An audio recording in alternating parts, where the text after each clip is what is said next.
नमस्कार, सुप्रभात, good morning. आता पाहूया आजचा दिवस कसा आहे. आज दिनांक 3 नोव्हेंबर, वार शुक्रवार. आजचा शुभांक आहे 3. आजचा शुभ रंग आहे पांढरा आणि गुलाबी. पंचांगानुसार आजचे नक्षत्र पुनर्वसू आहे आणि आजचा दिवस अतिशय उत्तम आहे. आणि मित्रांनो, आजचा दिवस तुम्हाला खूप छान जाणार आहे, चांगला जाणार आहे. कारण तुम्ही ऐकताय वास्तुगुरू मकरंद सरदेशमुख यांचा आपला सर्वांचा आवडता कार्यक्रम वास्तू तथास्तू. मित्रांनो, गेल्या 3 दिवसाच्या सिरीजमध्ये आपण ऐकलं की वास्तुशास्त्रानुसार त्या व्यक्तीला घर बांधायचं होतं, परंतु स्वतःच्या अर्धवट ज्ञानाने त्यांनी ते घर बांधून बसला आणि ते बांधकाम पुढे जाईना 2-2 अडीच वर्ष. मग नंतरनं जेव्हा त्यांच्या सौंनी त्यांना जाग आणली की आपण बांधकाम पुढे जात नाही आहे, जरा आपण मकरंद सरांना बोलू आणि किंवा कोणत्या तरी लोकल वास्तुतज्ञाला बोलू आणि मग आपण ह्या बांधकामाला पुढे नेऊ. यानंतरनं जेव्हा माझी वास्तू व्हिजिट ठरली आणि वास्तू व्हिजिटला गेल्यानंतरनं ही सगळी कर्मकहाणी त्या फॅमिलीनी मला ऐकली आणि घरातली जी ती व्यक्ती होती एका कोपऱ्यामध्ये तोंड पाडून बसली होती की सर, खूप चूक झाली की पहिली जेव्हा जुन्या घराची वास्तू कन्सल्टन्सी केली त्यानंतरनं माझे जे काही दुकानाचे गाळे होते ते चांगल्या भाड्याने गेले. शेतातून उत्पन्न आलं. माझं जे काही छोटे छोटे काही वाहनं होती ती भाड्यानं जाऊन त्यातनं उत्पन्न आलं. काही 1-2 व्यवहारसुद्धा झाले. मग त्यानंतर घर बांधण्याची इच्छा झाली. मग असं झालं की घर बांधताना जवळपास तुम्ही जेव्हा वास्तू व्हिजिटला आला होता तेव्हा 1 ते 2 तासामध्ये खरोखरीच वास्तुशास्त्र तुम्ही शिकून गेल्यासारखं झालं. आणि त्या ओव्हर कॉन्फिडन्समुळे मी विचार काय केला की चला आता आपण घर बांधूयात.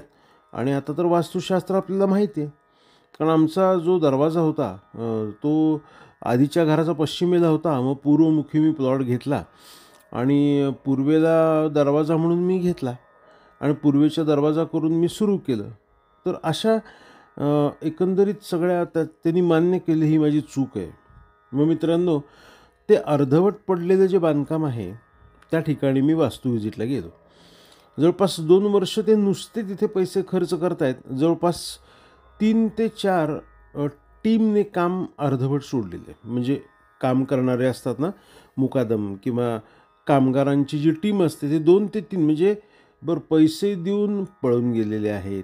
अर्धवट काम, व्यवस्थित नाही केलेलं. कुठल्याही पद्धतीने त्यांनी कामाची क्वालिटी अशी मेंटेन केलेली नाही. अशा अनेक गोष्टी बघितल्या तर लक्षात येतं की इथे कुठे ना कुठेतरी मेजर गडबडी झालेल्या आहेत की ज्याचा परिणाम हा वास्तुदोषामुळे जाणवतो आहे. मग यात वास्तू पाहिल्यानंतरनं सुरुवातीलाच त्याची चूक अशी दिसली की त्यांनी जो प्लॉट निवडलेला होता त्या प्लॉटची दिशा पहिल्यांदा चुकलेली होती. त्यांनी पूर्वमुखी हे घर आहे असं म्हणून त्यांनी काय केलं होतं, त्यांचा जो प्लॉट होता तो दिशेतून फिरलेला, म्हणजे पूर्व ही त्यांची गेलेली होती उजव्या बाजूला. 90 अंशामध्ये ही पूर्व नव्हती. ही पूर्व जी होती ती उजव्या हाताला फिरली होती. त्या घराला विदिशा नावाचा दोष लागला होता. विदिशा म्हणजे काय आहे? विदिशा दोष म्हणजे काय? दिशेतून फिरलेली जागा. म्हणजे कोपऱ्यामध्ये येणारा जो प्लॉट असतो ज्याच्या दिशा कोपऱ्यामध्ये येतात त्याला विदिशा वास्तू असं म्हणतात. आता हा जो विदिशा वास्तूचा विषय आहे तो त्यांना माहीतच नव्हता, कारण या जुन्या घराची त्यांची डिग्री होती ती 90 डिग्री, म्हणजे त्यांची दिशा ही सरळ होती. ह्या 90 डिग्रीमध्ये असल्यामुळे त्यांनी घरातले जे काही बदल केले त्यामुळे त्यांना छान मार्गदर्शन माझं मिळालं, छान उत्तम त्यांना रिझल्ट मिळाले. अशा सगळ्या गोष्टी त्यांच्या होत गेल्या. मग त्यांनी साधारणतः घरापासून काही अंतरावरती म्हणजे 1-1.5 किलोमीटरवरती ती जी कॉलनी होती त्या कॉलनीमध्ये हा प्लॉट घेतला. प्लॉट घेताना कोणत्याही वास्तुतज्ञाला बोलवलं नाही, मग मी तर लांबच. प्लॉट घेतल्यानंतर बांधकाम सुरू करताना माझं काय तिथं असणाऱ्या त्या गावातल्या लोकल वास्तुतज्ञाचं सुद्धा मार्गदर्शन घेतलं नाही. धाड बांधकाम सुरू केलं आणि आश्चर्याची गोष्ट की दिशेतून फिरलेला हा प्लॉट होता. त्यांनी 90 अंश आपल्या घराप्रमाणेच याचा आपण दरवाजा करायचा. आपल्याला माहिती आहे, मकरंद सरांनी सांगितलं आहे, पूर्वी आपण त्यांचे रेडिओचे कार्यक्रम ऐकतो, आपण त्यांचे यूट्यूबचे ऐकतो. त्यांना साम टी व्हीवर सरांनी सांगितलं आहे, पूर्वेला आपला घराचा दरवाजा पाहिजे. अरे, पूर्वेला दरवाजा पाहिजे, पण तो दरवाजा उजव्या बाजूला ज्या ठिकाणी दिशा फिरते, म्हणजे विदिशातनं आल्यानंतरनं दरवाजा देखील योग्य ठिकाणी योग्य पदामध्ये असणं गरजेचं आहे. हे काम वास्तुतज्ञाचं आहे का घरातल्या व्यक्तीचं आहे? मग तुम्हाला जर इतकं संपूर्ण वास्तुशास्त्र माहितीच असतं किंवा तुम्हाला जर मेडिकल सायन्स माहीत असतं तर डॉक्टरची किंवा वास्तुतज्ञाची गरजच पडली नसती. मी कालच सांगितले की मयमतम नावाचा जो ग्रंथ आहे माझ्याकडे, तो जवळपास 3 खंडामध्ये आहे आणि 3 खंड इतके मोठे आहेत की ते आजही मी वाचून पूर्ण केलेले नाही आहेत. अजून त्या ग्रंथाचे जवळपास 70% पानं वाचणं बाकी आहे. हे वास्तुशास्त्र इतकं महान आणि मोठं आहे. मग नुसता प्लॅन काढला म्हणजे झालं का वास्तुशास्त्र? हे अतिशय चुकीचं आहे.